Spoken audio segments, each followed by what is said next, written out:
Hi, everybody. Welcome back to English 90. This is our class for Monday, the 25th of October, where we are in the midst of talking about grammar and mechanics.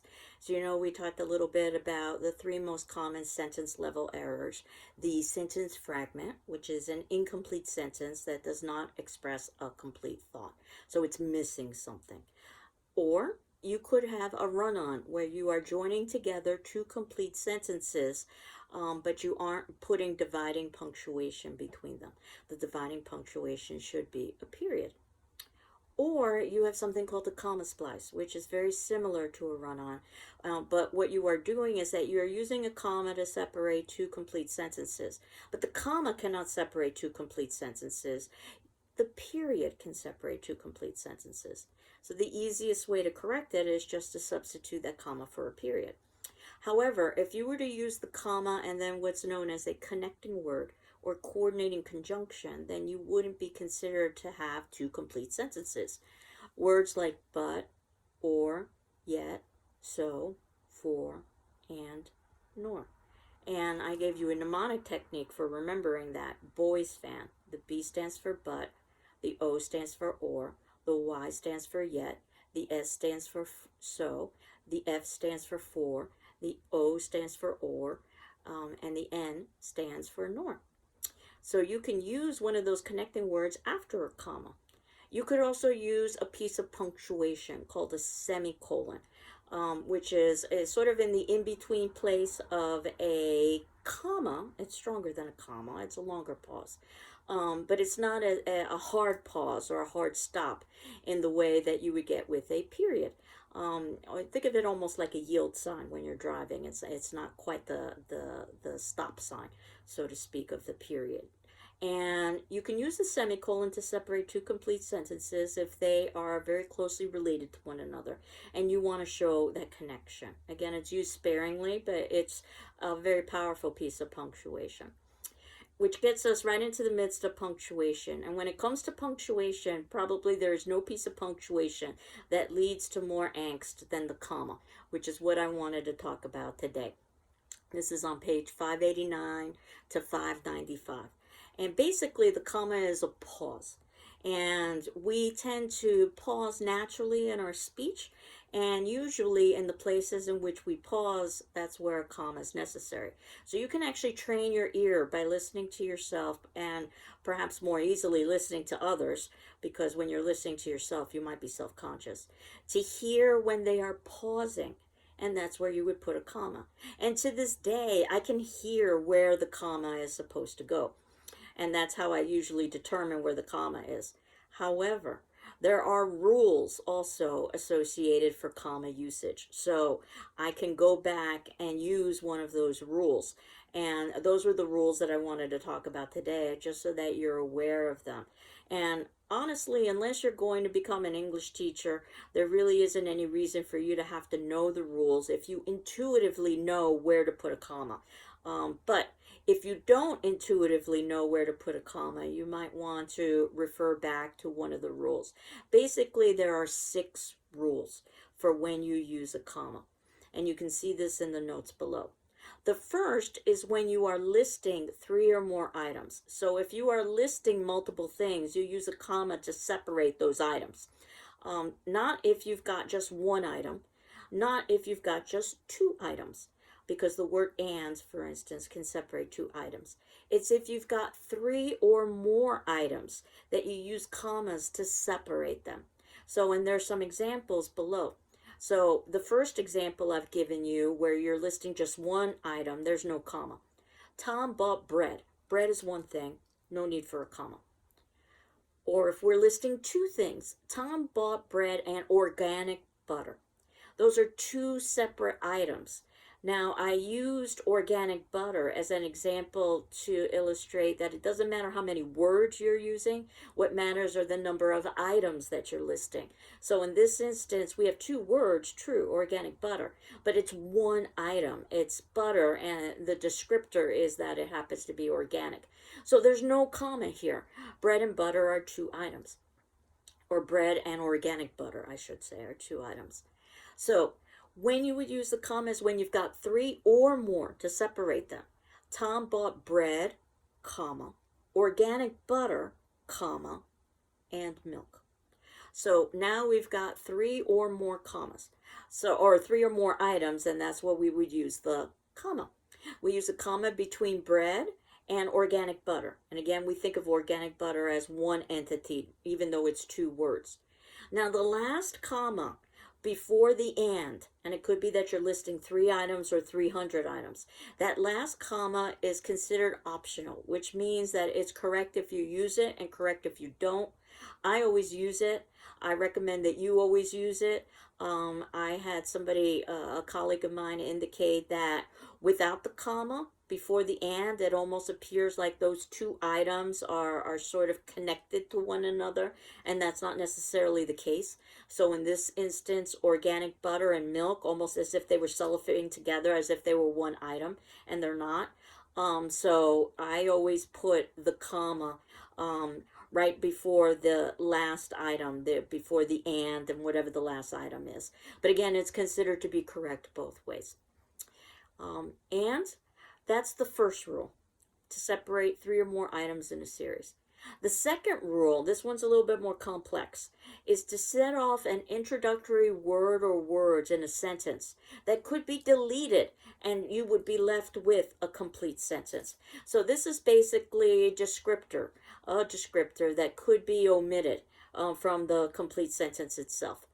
So for instance, the example I give you below in number 2 is after lunch, comma, Tom went to sleep.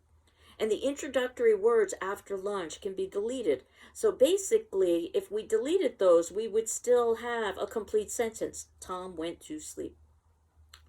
And perhaps I can illustrate by reading it to you out loud. The way it should be read is, after lunch, Tom went to sleep. So that emphasizes the Tom went to sleep, the main point of the sentence. It should not be read, after lunch, Tom went to sleep.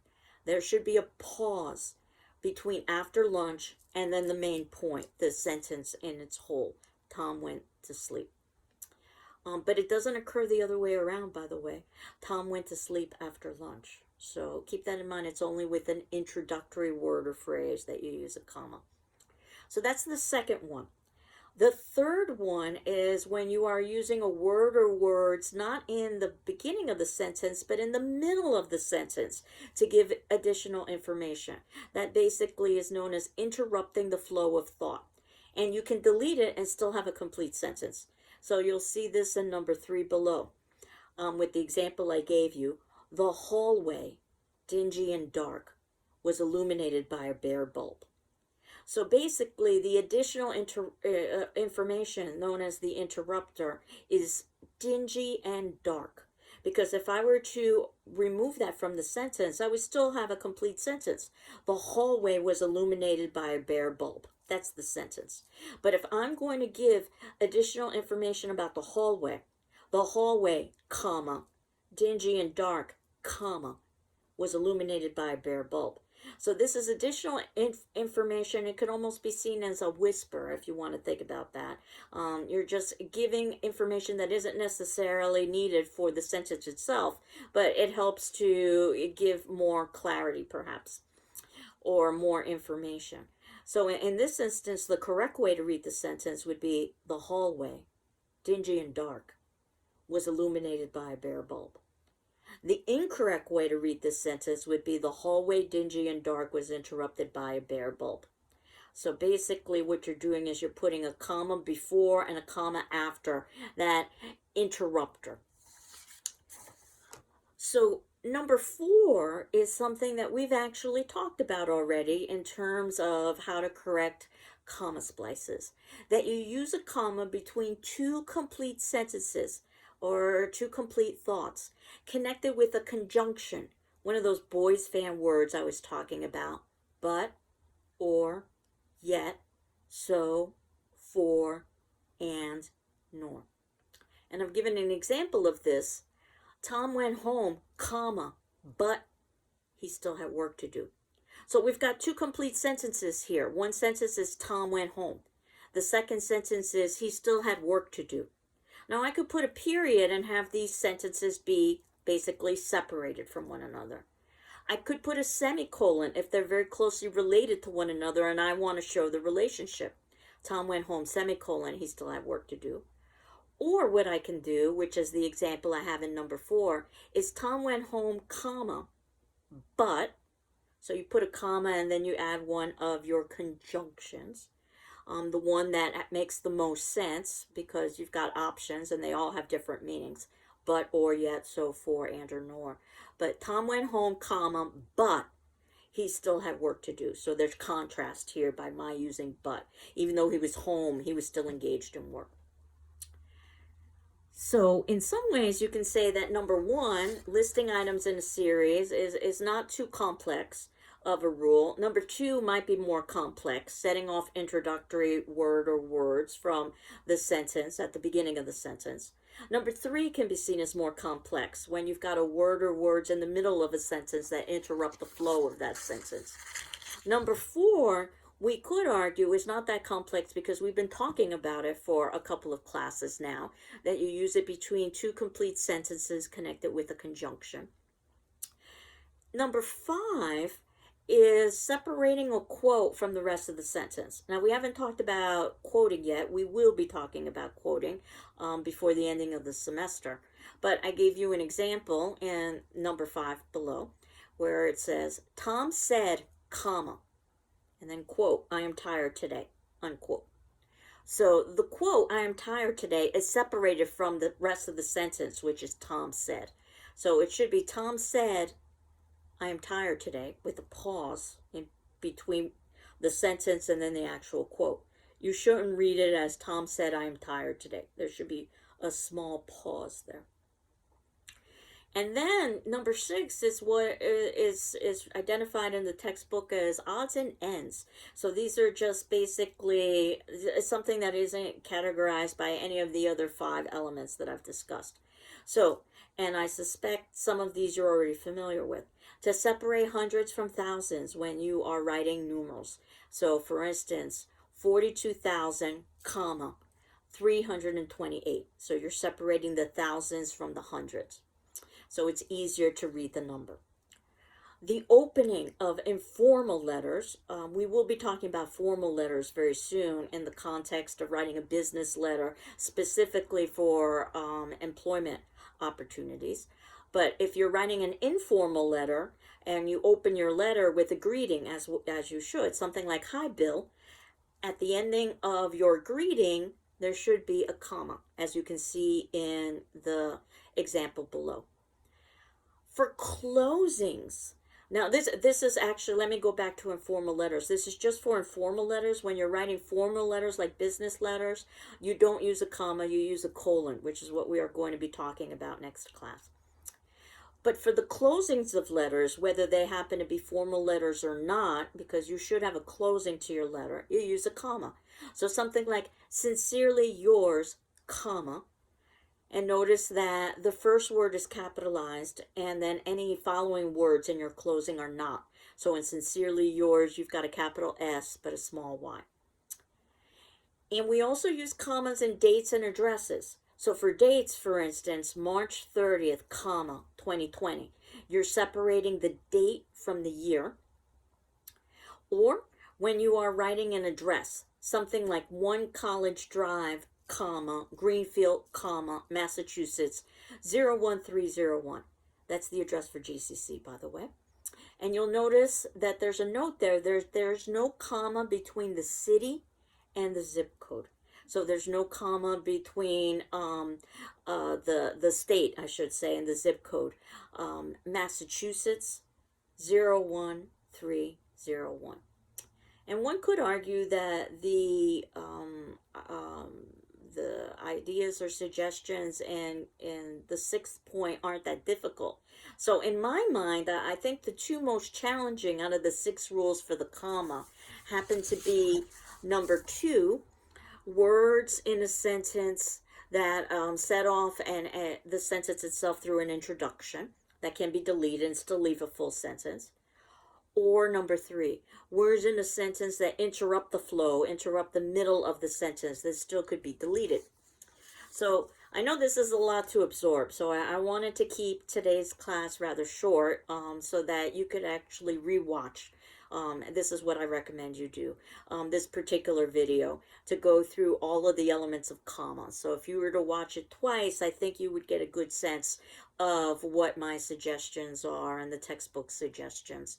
And the attendance question happens to be about challenges with using the comma. I've already indicated to you what I think is the most challenging, but you might have a different perspective of it. So what I'm asking you to do is to please answer the attendance question on our class discussion forum on October 26th.